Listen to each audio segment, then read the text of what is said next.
Welcome to Faith for Healing, a space where God lives, where we explore how faith can transform your daily life. I'm so glad you're here. Faith for healing, make you stand tall. Faith for healing, conquer it all. We move together, we know go fall. Divine mercy will answer your call. Faith for healing, faith for healing. We know go fall.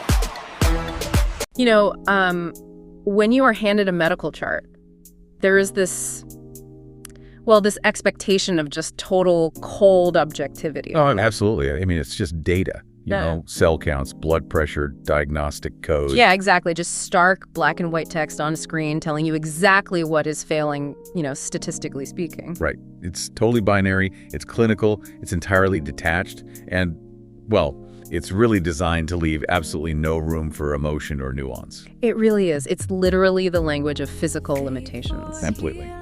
Well, welcome to the Deep Dive. Today we are taking a stack of your personal devotionals and notes, specifically this really carefully structured 7-day sequence focused on the theme of divine willingness. Yeah, it's a really beautiful sequence. It really is. And we're extracting the key insights just for you. Because, the mission of the sources you provided is to offer a real framework for hope and healing. Right, which is so needed. Exactly. And what is so striking about these texts is how they tackle that exact medical objectivity we just mentioned. The author's premise is that when you step into the realm of spiritual restoration, that cold clinical language, it just becomes entirely inadequate. Oh, totally. I mean, the sources argue that you are no longer just looking at like a malfunctioning machine, right? Right. You are looking at a deeply loved creation interacting with the Creator. It is a complete paradigm shift. It really is. The texts you shared, they basically map out a transition from a system of mere biological facts, into a system of eternal truth and relationship. Yeah. So we're looking at days 8 through 14 of this curriculum. And our goal today is to kind of synthesize these daily focal points into a cohesive understanding of the mechanisms for spiritual and physical restoration. Okay, let's unpack this, because the foundational concept here, it centers on settling this massive underlying question that so many people carry. Yeah, they really do. The author insists that before you can confidently seek restoration, you just have to understand the true nature of the healer. Like, the texts don't just ask you to believe in the possibility of healing. Right. They actually ask you to confront your own internal theology about willingness. And that is the pivotal first step. Day 8 of your source material looks at the interactions in Mark 1, specifically, the leper coming to Jesus. Oh yeah, such a powerful moment. It really is. Now, assuming you are familiar with the text, you know the story. But what the devotional isolates is the specific phrasing the man uses. He says, "Lord, if you are willing, you can make me clean." The if. Exactly. The author points out that the word if is this psychological trap where so many people get stuck. It basically represents conditional belief. Yes, and that if is such a heavy, paralyzing burden to carry, Yeah. It implies that God has the power, but, well, his desire to use it on your behalf is just a variable. Right, like a roll of the dice. Exactly. It makes healing feel like a lottery ticket based on, your performance or some unknowable divine mood. Yeah, that's exactly how it feels for a lot of people. But the source highlights the response as a definitive baseline, right? The response is, I am willing. Yes. The devotional emphasizes that you have to settle the issue of willingness today. The author posits that the answer to your wholeness is a permanent, structural yes. What's fascinating here is, it's how the source material connects that theological yes to your internal psychological state in day 9. Oh, right. Moving from the mind to the body. Exactly. The text brings in Psalm 145, verse 9, focusing on the concept that God's compassion is overarching. But it makes this crucial distinction. Okay, what is it? The premise is that shifting your focus from clinical diagnosis to divine compassion, physically and spiritually, alters your internal environment. Wow. Okay, let's ground that in reality for a second. So imagine you're sitting in a doctor's office, right? Yeah. They are trained to operate with clinical detachment, looking at statistics and probabilities. And that environment, it naturally triggers your sympathetic nervous system, right? Fight or flight. Oh, absolutely. Your heart rate goes up, everything. You brace for the worst. So the source contrasts that clinical gaze with the gaze of a loving father who looks at you with infinite, warm compassion. So what does this all mean for how you view your own medical reports? Well, the author suggests it acts almost like an environmental control system inside you. Like a thermostat. Sort of, yeah. When you view your health strictly through the lens of statistical probability, your internal atmosphere is just dominated by anxiety. And we know biologically that suppresses the immune system, it increases cortisol. It's literally making things worse. Exactly. But the devotional argues that replacing that clinical lens with the concept of divine mercy, it changes your internal atmosphere to one of receptivity. It's a beautiful way to put it. Yeah, and instead of the cliche visual of, a warm sun ray cutting through a dark forest, think of it more like changing the actual temperature of the soil in a greenhouse. Oh, I love that imagery. Right, because the seeds of restoration, they cannot germinate in the freezing soil of fear. Wow. The author's point is that accepting this compassion warms the internal soil, which basically makes the physical body a receptive host for healing. That makes a lot of sense. I mean, you are fundamentally changing the climate of your own body. Exactly. And once you have established that climate, once you really understand the premise of this compassionate yes, the sources move you to the next logical step, which is understanding your rightful place to actually receive it. Right, stepping into it. Yeah, this is where the material transitions from just passive hope to an active legal framework in days 10 and 11. Spot on. So day 10 dives into Isaiah 53, specifically the concept of being healed by his stripes. But the source material frames this in a very specific structural way. He calls it a legal deed. A legal deed. Okay, so the author is essentially saying you aren't just begging for a favor anymore. Not at all. The text frames this as a covenant right. Imagine a pristine document with a heavy golden wax seal on it. It is an inheritance of divine health that legally belongs to you. It's a total shift in perspective. It really is a massive identity shift, Going from a beggar hoping for a coin to a child of the king, just an heir simply claiming what has already been willed to them. It is a profound psychological pivot. I mean, think about it. Contract law is based on performance, right? If you do this, I will do that. Right. But inheritance law, it was based purely on identity and relationship. The stripes mentioned in the text are presented as your deed of ownership. It establishes the reality in the spiritual realm. But then, day 11 introduces a necessary point of friction. It brings into the story from Mark 5 of the woman touching the hem of the garment, introducing the concept of the reach. Right, the reach. The text says that faith is a reach that requires moving beyond physical limitations to touch the promise. But here's where it gets really interesting. I want to push back a little on how these two concepts actually mesh. Okay, let's hear it. Because on one hand, day 10 says I have a legal right, it's an inheritance. But on the other hand, day 11 says I have to reach out in active faith. The classic analogy is, having money in a bank account.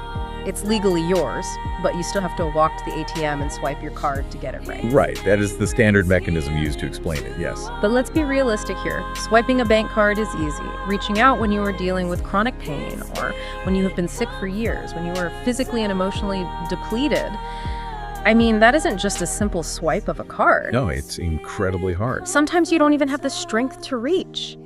So how do the sources reconcile this tension between resting in a legal right and the exhausting reality of having to actively reach for it? That is such a crucial distinction. And the sources handle it by fundamentally redefining what the reach actually is. Okay, how so? Well, the author is not suggesting that the reach is a physical exertion or even an emotional striving where you have to hype yourself up into a frenzy of belief. Oh, thank goodness. Right. If it were, then healing would just be another form of performance-based contract law. Instead, the text frames the reach as a cognitive alignment. A cognitive alignment. Yes. It is the quiet, internal decision to agree with the legal deed, even when your body completely disagrees. Wow. It's not about generating physical strength, It's about aligning your focus.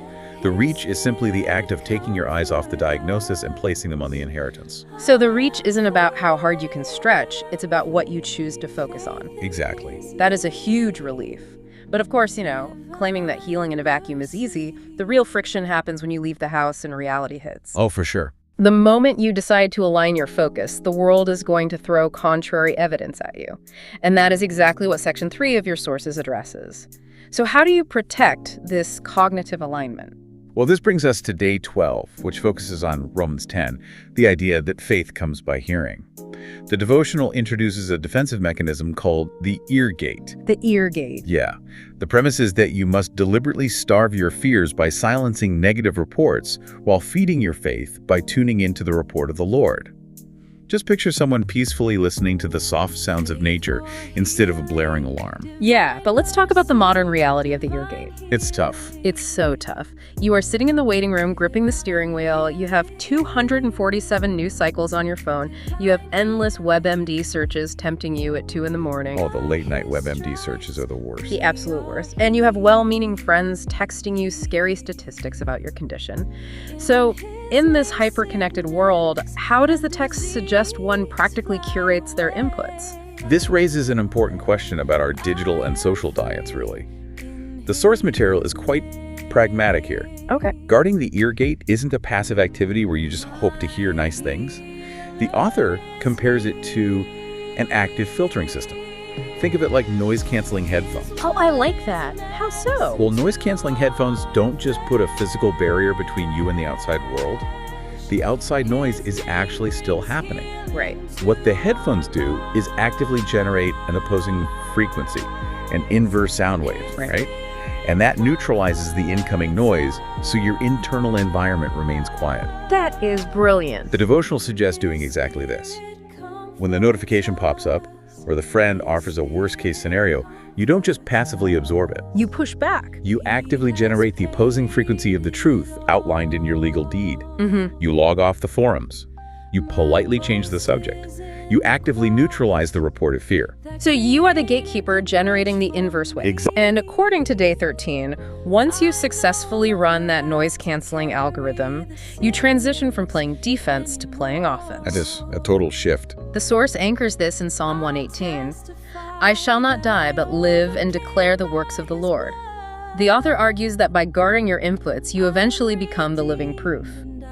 Picture a vibrant, strong, green tree standing out in the middle of an open field. Yes, the texts move you from just surviving to thriving. Yeah. It's not just about getting back to a neutral baseline. It's about standing firm as a testament that the principles actually work. Yeah. The source frames this as declaring health and longevity over your physical frame, operating from a place of victory rather than a place of deficit. And all of this, the systematic dismantling of the if, the shift to an internal climate of receptivity, the claiming of the legal right, and the active noise canceling of the ear gate, it all points toward a very specific destination.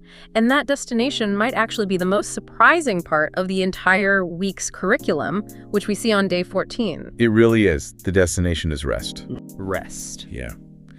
Day 14 brings us to Psalm 23, the famous panoramic visual of being made to lie down in green pastures at dawn. So beautiful. The author posits that the ultimate goal of this entire spiritual journey is not a life of endless, exhausting spiritual warfare. It is arriving at a place of profound Sabbath peace. It is a brilliant way to resolve the curriculum. Yeah. You start the week with this anxious, desperate question of, Lord, if you are willing, and you end it by simply stopping. Yes. The text instructs you to allow the shepherd to lead you to a place of total restoration where you lack nothing, including your health. But resting when your body is actively telling you that you are in danger, that is incredibly difficult. It is the ultimate cognitive dissonance. I mean, truly. Yeah. But if we connect this to the bigger picture the author is painting, we see that rest is presented as the highest possible confession of trust. Oh, wow. The source argues that when you truly believe the legal deed is secure, your behavior changes. You don't pace the floor when you trust the outcome of the situation. Right, makes total sense. You just sit down. Exactly. The physical act of resting, of refusing to engage in panicked or anxious striving, is the proof to yourself that you actually believe the work of restoration is already finished. You rest because you trust the character of the shepherd watching over you. Wow. So what does this all mean for you tomorrow morning? As we wrap up this deep dive into your sources, I want to leave you with a final, practical thought to ponder that builds on everything we've discussed. It's a big question. It is. The journey from seeking a yes to resting in green pastures, it isn't just about physical healing, it's about a complete transformation of your identity. When you finally rest in His care, you aren't just a healed person, you are a completely new creation who knows their worth in the eyes of the shepherd. So if entering Sabbath rest is the ultimate proof that you trust the legal deed is secure, what is the very first thing you need to stop doing tomorrow morning to prove to yourself you've actually entered that rest? That is the real challenge of the text. Is it stopping the obsessive symptom checking? Is it silencing a specific group chat? Rest is an active surrender of the how and the when. It's giving up the illusion of control to fully embrace the inheritance. To close out our week together, we want to pray over you using the daily prayers from this week. Lord, I receive your yes. I thank you that your heart is for my total restoration. Father, thank you for your mercy. I receive your compassionate touch in my body and mind today. Lord, I stand on the covenant. I claim my inheritance of divine health right now. Lord, I reach out in faith today. I touch your word and I receive your power. Lord, set a guard over my ears. I only have room for your truth today. Father, my life belongs to you. I declare health and longevity over my frame. I will tell of your goodness. Lord, I rest in your care. You are my shepherd, and I lack nothing, including my health. Amen. Thank you for following and sharing. We appreciate your support. God bless you. You can connect with us on YouTube, Facebook, and Instagram under Faith for Healing. Every like, it's a beautiful thing. Join the family, hit that button, let the healing flow. Faith for Healing, we appreciate the love. Like, subscribe, and share the blessings from above. Yeah, hit that subscribe. We appreciate the love.